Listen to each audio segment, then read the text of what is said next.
Alright, welcome to a brand new video tutorial in Cinema 4D this time, and we are using Chaos Corona Renderer.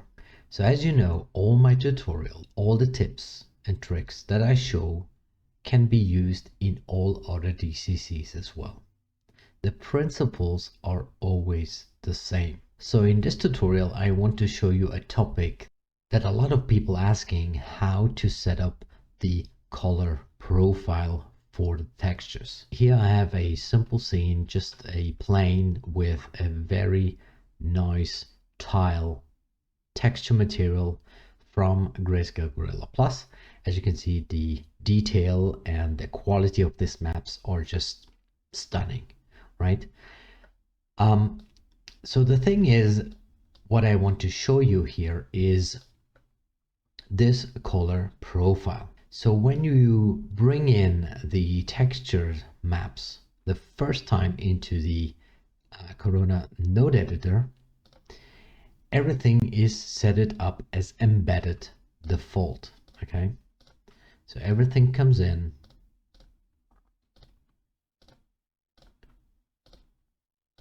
like that. And when we start the APR, as you can see, it looks like this.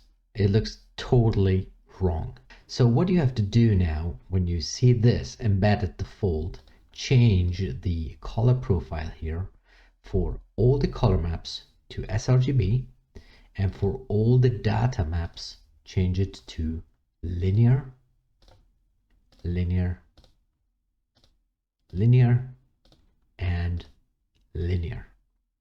Oops, sorry, linear. Okay, and then it looks correct. Now, I saw a question in Discord that someone asking, he saw that when he used Grayscale Gorilla Plus materials in Redshift, there are the possibility to choose the raw file format for the data input. But in Corona, you don't have the possibility to choose the raw format.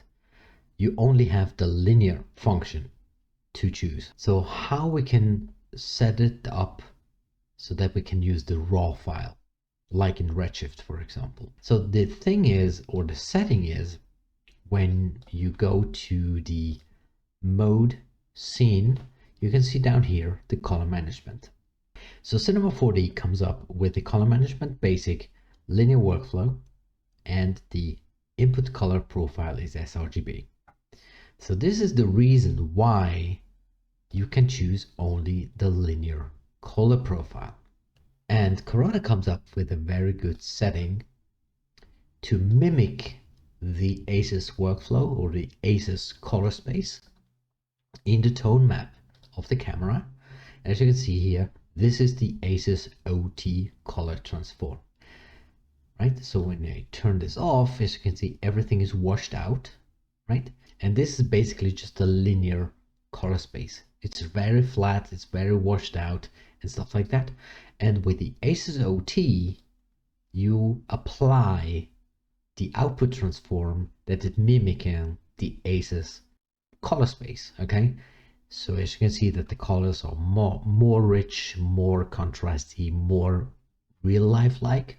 So here in Cinema, you can switch from basic linear workflow to OpenColorIO. So when I click this button, let's see what's happened.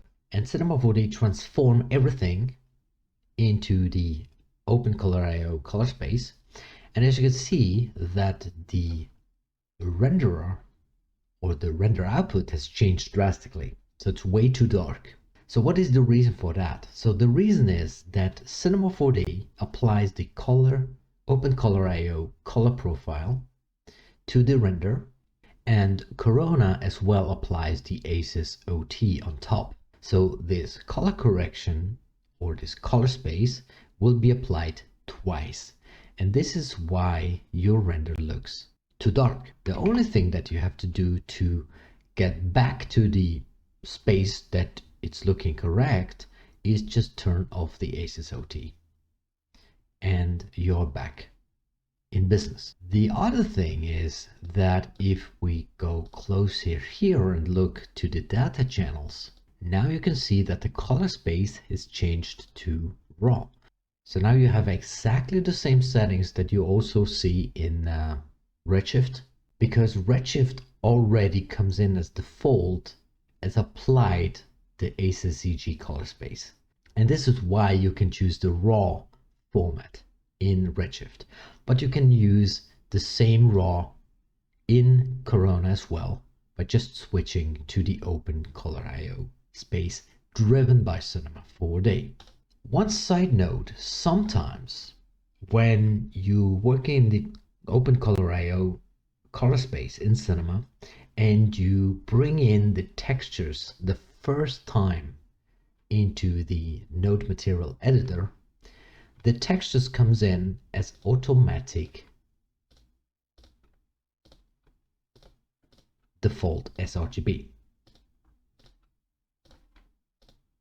right there.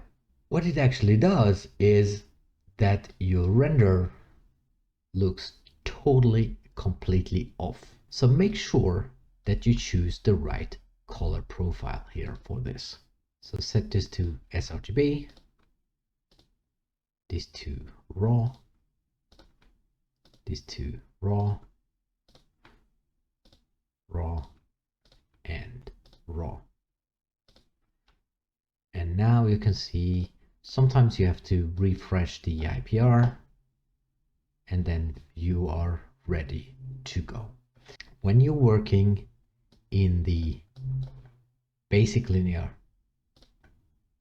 color space, you can use the ACES OT transform. There we go.